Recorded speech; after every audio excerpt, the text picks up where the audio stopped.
Jacare Souza versus Robert Whittaker. Now, I did a prediction video for this fight, and I thought Jacare was going to win by submission. Now, they came out at the beginning of this, and what I expected to happen happened. Whittaker's very, very quick on his feet. He's got very good movement, very explosive, and he's got powerful hands. And that's what he used. He used his movement to stay away. He stayed on the outside, and he looked quite comfortable. That didn't surprise me at all. I presumed he was going to be the better striker and be able to handle Jacare on the feet. What I was really shocked with was when Jacare initiated the grappling, when he managed to get him down, Whittaker just got free, managed to get back to his feet, get away from him. Didn't really look like he was in any trouble whatsoever on the floor whatsoever from Jacare, who we've seen time and time again take someone down once. That's all he needs. He moves within 2 minutes to the position he needs to be in, and you're done. He makes you submit. Not with Whittaker. Brian Stan said it before the fight that with his karate background comes very strong hips. All the power from your kicks and movement comes from your hips. He used that to perfection. In grappling, so much of the momentum from your body movement comes from your hips. They're so much more powerful than your arms, your legs. You can throw so much weight with your hips. That's why you see people get hip tossed. The biggest people get hip tossed by small people because your hips are so strong. Look at George St-Pierre. Never had any wrestling background whatsoever. One of the best wrestlers in MMA ever.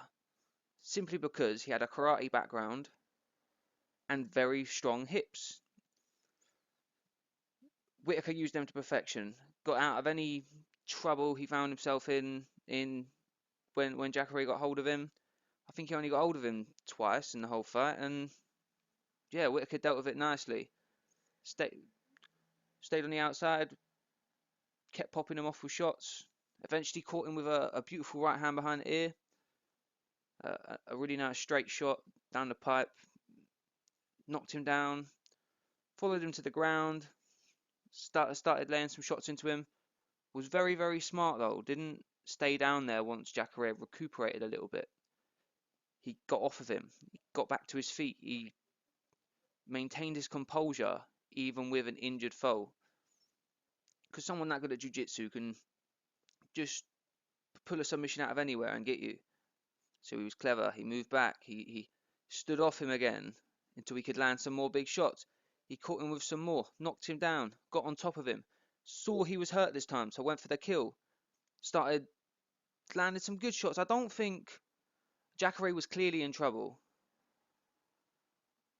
but I don't think I don't think he was done. I think he was, when the fight actually got stopped, when he was rolling over, I think he was in a much better position there than he was sort of 4 seconds ago when Whittaker was actually landing a couple shots from the top. By the time that Jacare had recuperated and got to that position, I think he was dealing with it. I think he was coming through and ready to go on. So I do think the stoppage was at the wrong time. I think no one would have complained if he'd have stopped it 2 seconds earlier, because Whittaker was landing punches and looked to be continuing that. He looked to be just going to land lots and lots of bombs, but Jacare showed that he could roll out of the way and get away from those shots. But that's when it was stopped. So I don't get the stoppage, but Whittaker was obviously winning the fight. He'd won the first 2 rounds. I think he would have gone on to win the 3rd round. All round great performance from Whittaker. Really, really good. It's going to be good to see him against some of the top people. Against someone like Rockhold, I'd really like that fight because I'd like to see how Whittaker deals with the 6'3" frame of Rockhold. That's why I quite like the fight. Rockhold fight against anyone, just to see how they deal with a really, really tall middleweight who's got the same power as a shorter man. Because that's what you tend to get. You tend to get the taller they get, they lose a bit of power. But yeah, let me know what you thought of the fight. I really enjoyed it. I thought Whittaker looked really, really good, and I think he could do things in this division. Jacare has always been considered in that top group, so yeah, I'm looking forward to it. I'm looking forward to seeing what he can do. Right, drop your comments below. If you like the video, give it a like, and thank you very much for listening.